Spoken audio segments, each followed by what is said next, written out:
Hi friends, అందరికీ ఉగాది పండుగ శుభాకాంక్షలు. మేమైతే ఈరోజు పోలేల కోసము పప్పు కడుగుతున్నా.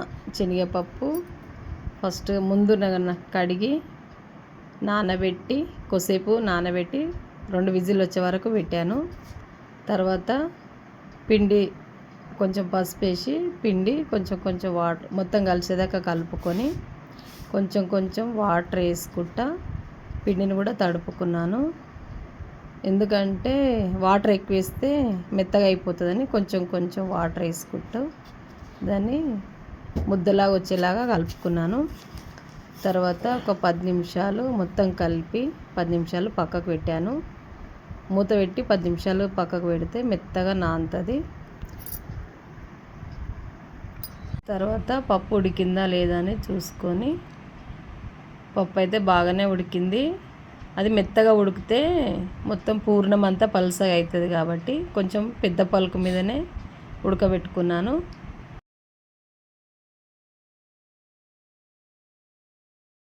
అది తర్వాత నేను మిక్సీ జార్లోకి వేసుకొని మిక్సీ అయితే పట్టాను. మిక్సీ పట్టిన తర్వాత షుగర్ కూడా యాడ్ చేసి షుగర్ కూడా కొంచెం పౌడర్ లాగా మిక్సీ అయితే పట్టాను. షుగర్ కూడా మిక్సీ పట్టుకొని తర్వాత ఇలాచీలు సోంపు కూడా కొంచెము బరుకుగా కొంచెం కచ్చపచ్చగా కొంచెం మిక్సీ పట్టుకొని అది కూడా అందులో కలిపాను. మొత్తం 3 మిక్సీ అయ్యేలా కలుపుకున్నాను. ఇలాచి సోంపు అయితే నేను పప్పు మిక్సీ పట్టింది అయితే మొత్తం కలుపుకున్నాము. అది పూర్ణంలా రెడీ అయింది. ఇట్లా మెత్తగా కాకుండా పొడిగానే ఉండాలి, అట్లయితేనే బాగుంటుంది. ఎందుకంటే మనం అందులో ఉండ వేసి ముద్దలాగా చేసి పెట్టేటప్పుడు బయటికి రాకుండా ఉంటుంది.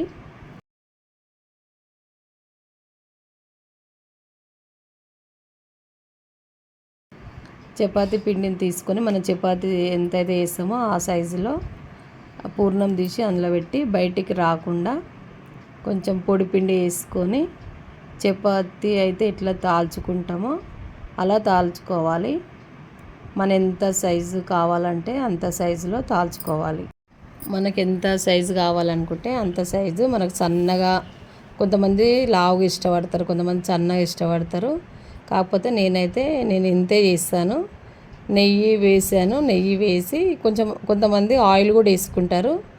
నేనైతే ఆయిల్ వేయలేను, నెయ్యితోటి కాల్చాను. మా పోలే అయితే ఇలా వచ్చింది. మీరు ఎలా చేశారు? ఇప్పుడు పచ్చడి చేసుకుందాము.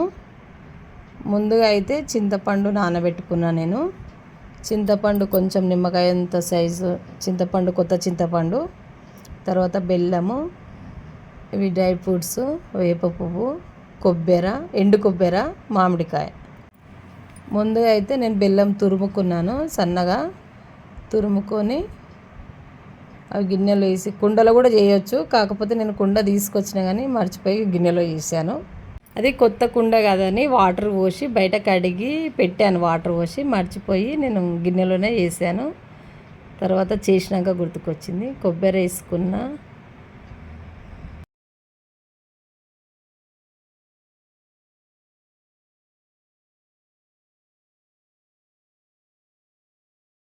పుట్నాలు,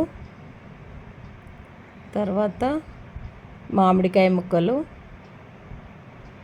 తర్వాత డ్రై ఫ్రూట్స్ కూడా వేసాను. డ్రై ఫ్రూట్స్ తర్వాత అన్నీ కలిసేలా కలుపుకున్నాను. తర్వాత చింతపండు కూడా పిసికి చింతపండు వాటర్ కూడా వేసాను. తర్వాత మనకు ఎంత కావాల్సిందో ఆ క్వాలిటీలో వాటర్ కూడా వేసుకున్నాను. మొత్తం మీద అయితే ఇలా రెడీ అయింది మా పచ్చడి. ఫస్ట్ మా ఆయనకి ఇస్తున్నా. పచ్చడి రెడీ అయింది, పోలేలు కూడా రెడీ అయినాయి. తర్వాత మా తమ్మిన వాళ్ళు కూడా వచ్చిర్రు. మా అక్క పండగ చేసిందో లేదో అని వాళ్ళు కూడా తీసుకొని వచ్చిర్రు మా ఇంటికి. మావి కూడా టేస్ట్ చేసింది మా మరదలు. మాకన్నా మీయే బాగున్నాయి అని చెప్పి, సూపర్ ఉన్నాయని చెప్పారు. వాళ్ళవి మాకు ఇచ్చారు, మావి వాళ్ళు తిన్నారు. ఈ పండుగ అయితే మాకు ఇట్లా గడిచింది. మీరు ఎట్లా వేసుకుర్రో కామెంట్ చేయండి. నచ్చితే లైక్ చేయండి, షేర్ చేయండి, సబ్స్క్రైబ్ చేసుకోవడం మాత్రం అస్సలు మర్చిపోవద్దు.